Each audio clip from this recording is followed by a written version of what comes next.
Bom, vamos tentar entender esse fenômeno de escolher, não escolher. Essencialmente, votar nulo no segundo turno é estabelecer uma equivalência negativa entre as duas opções. Ambos os candidatos, igualmente, não me representam. O problema é que a experiência política, a experiência humana em geral, mostra que mesmo entre duas alternativas ruins, existe sempre uma alternativa pior. Ainda assim, é fácil de entender a tentação de anular o voto nesses casos. O processo de escolha às vezes é tão desagradável que a pessoa, naquele momento, opta por não optar. Contudo, ao agir dessa forma, ela ficará sujeita às consequências da escolha de outras pessoas. E essas outras pessoas podem ter escolhido a pior das duas alternativas. E aqui uma coisa precisa ficar muito clara. Votar em um candidato, especialmente no segundo turno, não significa apoiá-lo, endossá-lo, nem aplaudi-lo, pessoal. Votar, via de regra, é a arte de escolher o menos pior. Mas agora, saindo da generalização e trazendo para o caso concreto da disputa entre Lula e Bolsonaro, eu gostaria de propor uma reflexão, especialmente para você que cogita o voto branco ou nulo. Tirando as paixões de lado, existe um contraste aí muito claro entre os dois contendores desse segundo turno. Os vícios da candidatura de Lula da Silva são essencialmente de natureza moral. Já os problemas da candidatura de Jair Bolsonaro são essencialmente de natureza estética.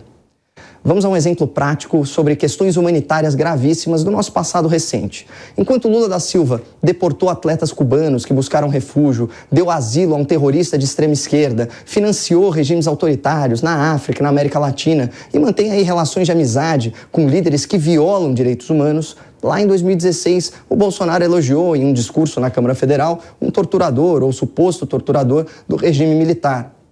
Percebam que, embora todas essas condutas sejam reprováveis, existe um abismo entre o comportamento de Lula e de Bolsonaro.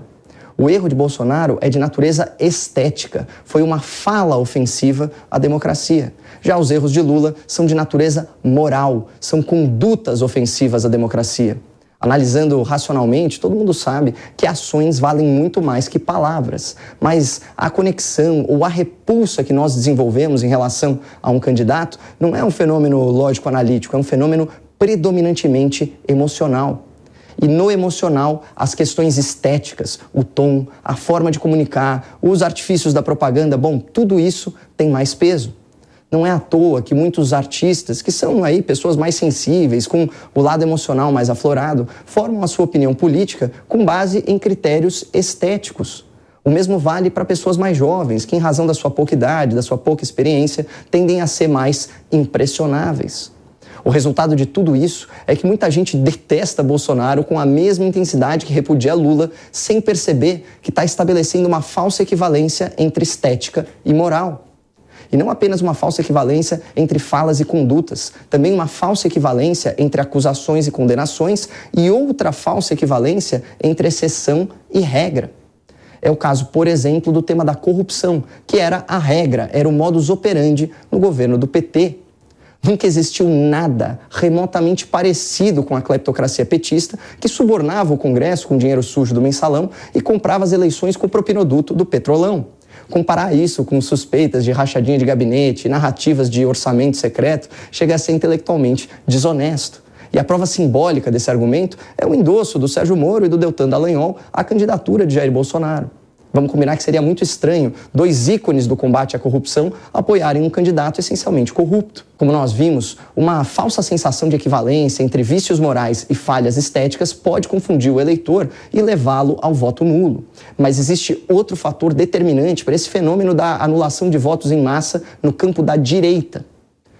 A falta de posicionamento de vários formadores de opinião do campo liberal, conservador e até religioso. Esses influenciadores não estão em cima do muro porque ainda não decidiram seu voto. Longe disso, o cálculo dessa turma é outro. Eles preferem não se manifestar porque não querem ser associados a uma figura polêmica com alta rejeição.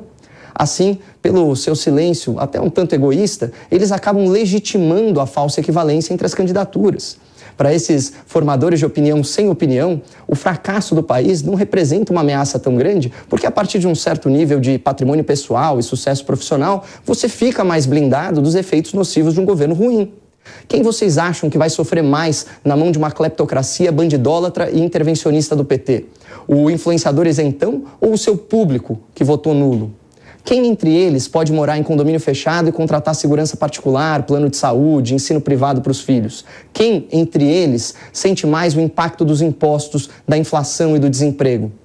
E aqui até exagerando um pouco, quem pode morar no exterior se a coisa apertar por aqui? O influenciador isentão ou a sua imensa audiência? Ainda não é tarde para que nossos formadores de opinião liberais e conservadores vençam a própria covardia, superem seu egoísmo e façam a coisa certa.